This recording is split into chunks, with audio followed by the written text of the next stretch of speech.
Aula de invaginação vértebro-basilar da disciplina de Neurocirurgia da USP de Ribeirão Preto, ministrada pelo Dr. Matheus Nagai. Boa noite.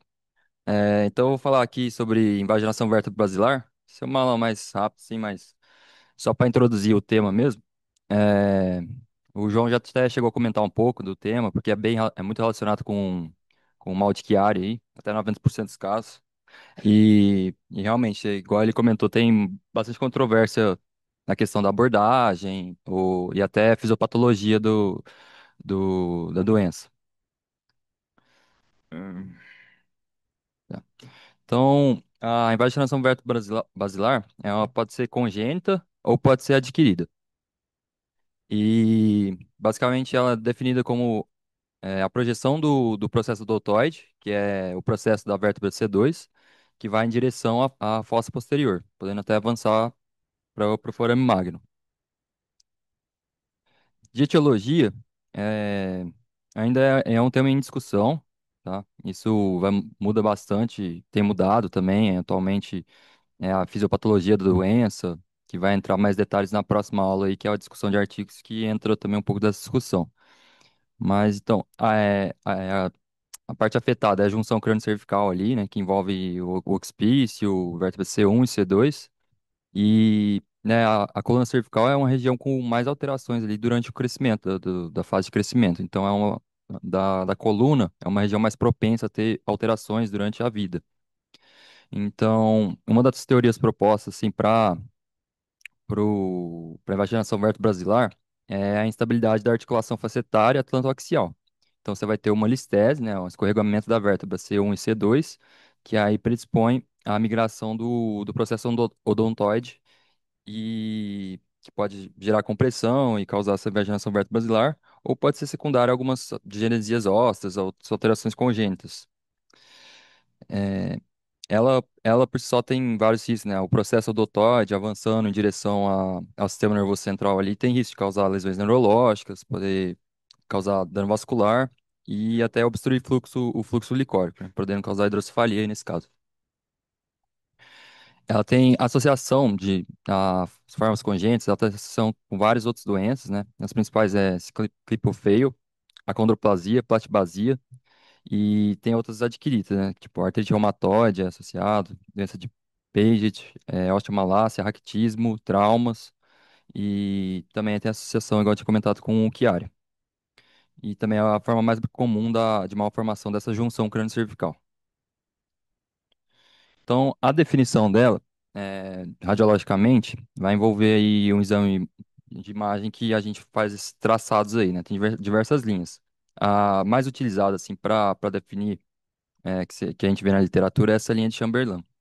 Então, o normal é uma linha que vai da parte posterior do palato duro até o opístio. Então, essa é a linha de Chamberlain. Aí, o normal o odontoide, ele tá até 3 milímetros acima dessa linha. Então, quando o odontoide vai subindo acima desse valor de 3 milímetros, aí já configura uma invaginação vertebro-basilar.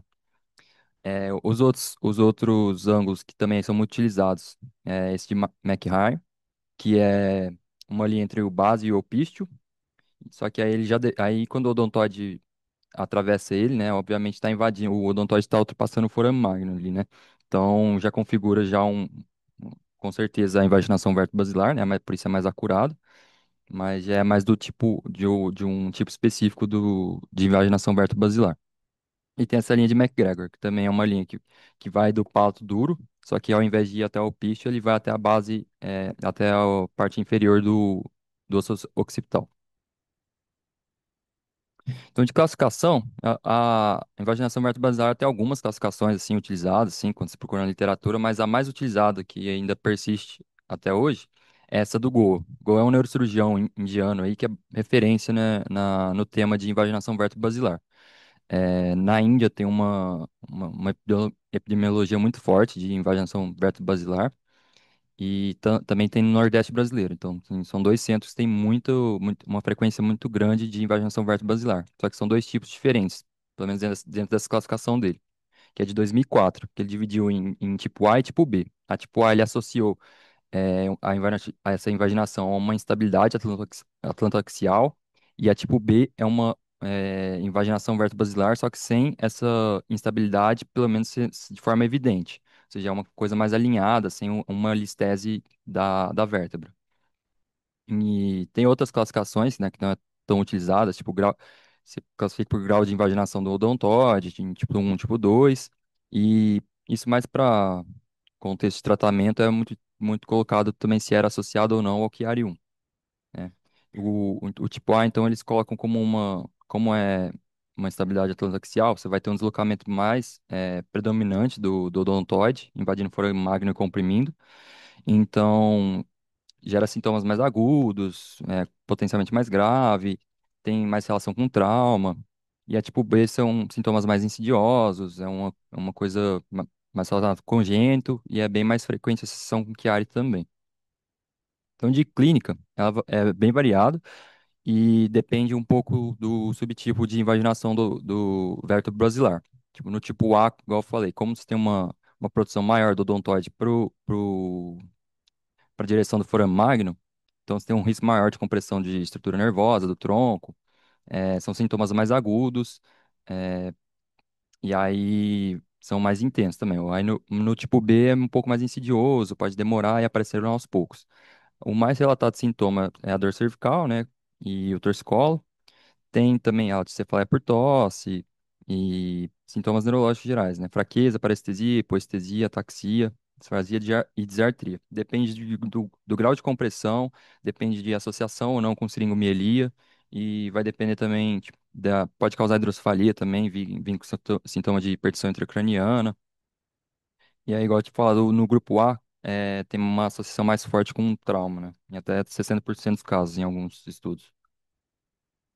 Então, do tipo A, é, é mais ou menos assim a imagem. Então, você tem uma protusão mais evidente, assim, do odontoide para o canal e em direção ao forame magno. E do tipo B, eles colocam como uma coisa um pouco mais alinhada. Você não tem uma diferença, uma listese, um desalinhamento entre a vértebra C1 e C2. Então, o odontoide, ele sobe, só que não necessariamente entrando pro nível do forame magno. Então, ele ultrapassaria aquelas linhas de Chamberlain e McGregor, mas o McHigh lá, ele não chega a ultrapassar, né? Então, de tratamentos, ele variou bastante ao longo do tempo, né? Desde que foi para a primeira abordagem até os dias atuais, e ainda é um tema em pauta, né? Tanto que envolve muito a associação a malformação de Chiari, igual o Pongelo estava comentando. Tem ainda divergências, cada centro faz de um lugar ainda, então é um tema em debate. Igual vai ser comentado também na próxima apresentação sobre essas novas discussões que vêm surgindo. Mas o primeiro relato de abordagem da invaginação vertebro-basilar foi de 1932, e aí em 1939 estava meio que estabelecido que a abordagem envolveria a descompressão da fossa posterior e uma laminectomia. Em 1968, no Brasil, aqui no Nordeste, que é um dos centros muito fortes de estudo, e tem essa diferença também, é importante ressaltar. Na Índia é mais prevalente a IVB do tipo A, né? Do tipo A, e aqui no Brasil prevalece o grupo B. Então tem algumas certas diferenças também na forma como é abordado, nos casos relatados e o tratamento cirúrgico escolhido. Mas aí no 1968 teve esse relato de 66 casos aqui feitos no Brasil, e eles faziam a descompressão do forame magno, da vértebra C1, C2 e a abertura dural. Em 77 eles fizeram nova publicação de relato de casos, né? E adicionou a tudo isso também uma duroplastia. Externamente, aí, eles começaram a fazer a abordagem transoral em 1965, que é uma abordagem bem mais invasiva, só que isso pensando na abordagem para os grupos que envolvem estabilização clara. Então, no Brasil, como era mais do grupo B, não entrava tanto. Em 1998, teve essa divisão, se era guiada por. Tipo, eles começaram a definir melhor se era grupo A, grupo B, né? Então, no grupo A, eles preferiam essa abordagem via transoral, né? Uma abordagem anterior. E no grupo B, eles faziam mais a descompressão posterior, né? Como se fosse tratamento como Chiari mesmo. Em 2011, em 2011 teve outro estudo brasileiro aí de 104 casos, e aí eles faziam descompressão, e aí eles adicionaram a tonsilectomia, a abertura do quarto ventrículo e a duroplastia.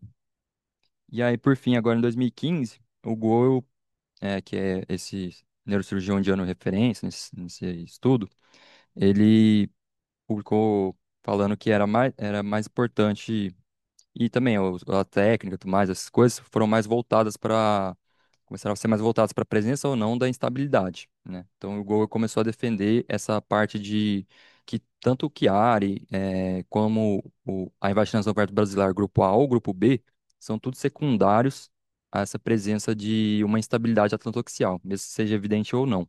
Então ele defende como principal jeito de tratar isso sempre uma fixação cervical, independente se é grupo A, grupo B, Chiari.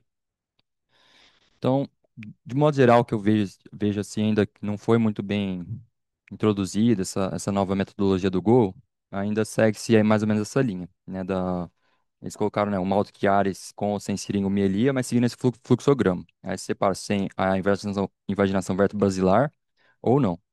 Então, se não tem, faz o tratamento Chiari, igual o João já falou ali, né, descompressão de fossa posterior, mas quando envolve já invaginação vertebro-basilar, aí eles estavam dividindo em dois grupos, né? Se tem a presença de sinais de instabilidade ou se era um achado mais sugestivo de uma coluna estável. Se era estável, ficavam na descompressão da fossa posterior mesmo. Agora, quando era instável, eles avaliaram outras questões, se era redutível, mas envolvia sempre uma artrodese, envolvia fixar a vértebra e tudo mais. Então, de geral, de tratamento ficou isso mesmo, né? O Go, em 2004, fez essa divisão em grupos, principalmente preconizando presença de estabilidade ou não. E aí, para o grupo A, ele iria para uma abordagem transoral, e para o grupo B, a descompressão de fossa posterior. Só que aí, em 2012, ele publicou o artigo primeiro definindo essas questões, sugerindo que o grupo A, o grupo B e o Chiari adivinham dessa mesma fisiopatologia de uma instabilidade atlantoaxial, incipiente ou não. E então, em 2015, ele publicou o outro artigo dele falando que todas as invaginações vertebrobasilares eram secundárias a isso, e em todos os casos, para ele, teria que se fazer uma fixação C1, C2. Então, não incluindo o occipital e não precisando de descompressão de fossa posterior, duroplastia, nada disso. Só a fixação, ele defende fortemente que é resolutivo, tanto para o Chiari, quanto para sintomas de seringomieli, quanto para a invaginação vertebro-basilar em si. Que aí o debate assim, né, específico, se desse artigo ficou mais da próxima aula, mas aí basicamente é mais ou menos assim. Então, mesmo sendo uma doença que já está assim, há uns 80 anos, já as primeiras abordagens, né? Até hoje ainda tem uma certa divergência, tanto na fisiopatologia, né, de como acontece, quanto na forma de tratar ela definitivamente. Hum. Aqui tem a imagem do artigo dele mesmo, né, do Gol, desse último 2015, ele mostrando um caso, né, de uma invasão vertebro-basilar com um Chiari, né, importante, e uma compressão medular também, né, e na tomografia a gente vê, né, como esse odontoide estava bem acima, né, entrando pelo forame magno, então a importância daquilo, e que no final ele só fez uma fixação local ali, e de acordo com ela dele, assim, resolveu bem, o pós-operatório resolveu bem a parte tanto mostrou regressão do Chiari, como dos sintomas da paciente, né. Então aí fiquem abertos, assim, né? Porque eu acho que aqui ainda a gente segue uma linha de fazer essa descompressão de fossa posterior e avaliar a fixação ou não, incluindo o occipital e tudo mais. Mas agora está em debate essa questão de fazer só uma coisa mais direta, só fixação C1, C2 só. Eu acho que, do geral, é mais ou menos isso, sim. Fiz um tema introdutório, assim, mais para abrir o debate. Mas, de forma geral, tanto quanto que área, os tratamentos divergem muito, sim, tem algumas controvérsias e não tem ainda um protocolo certinho e depende também um pouco da, da doença, sim, em si, né? E apesar do Go atualmente defender que tudo é secundário a essa instabilidade axial, né? Você vê que tem muitos fatores associados. Por exemplo, aqui no Nordeste, com a prevalência da IVB do tipo mais grupo B, eles associam muito uma platibazia, né, que é o achatamento da base do crânio, o formato craniano de ser mais braquicefálico, né, a pessoal regional, então ele associa muito da invasão vertebro-basilar do grupo B a questões étnicas, né, e hereditárias. E aí do grupo A, assim, da Índia, assim, ó, algumas deformidades ósseas, raquitismo e várias outras coisas que levam a essa instabilidade. Então são tipos diferentes de patologias dentro da mesma, né? O grupo A e o grupo B, mas que agora atualmente estão defendendo o mesmo tipo de tratamento, né? Antes era separado, né? Agora estão mais para a linha de ser a mesma abordagem.